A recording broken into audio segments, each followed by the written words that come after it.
Hey y'all, it's the Dream Team from Germain Honda Beavercreek, and today we have some information on cabin control. Woo! Today I'm going to show you how to use Honda's cabin control app. The first step is making sure your phone is connected to your car's Wi-Fi network. If you haven't done that, you'll want to go to Settings, Connections, Cabin Control.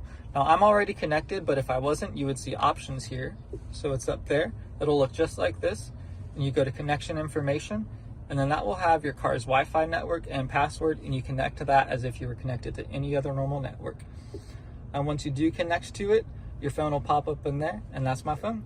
This app can do a few different things. One of them is changing the audio sources. So you can actually go through here and scroll through a bunch of different inputs and choose them. You can do social playlists, which allows you to upload songs and queue up songs next.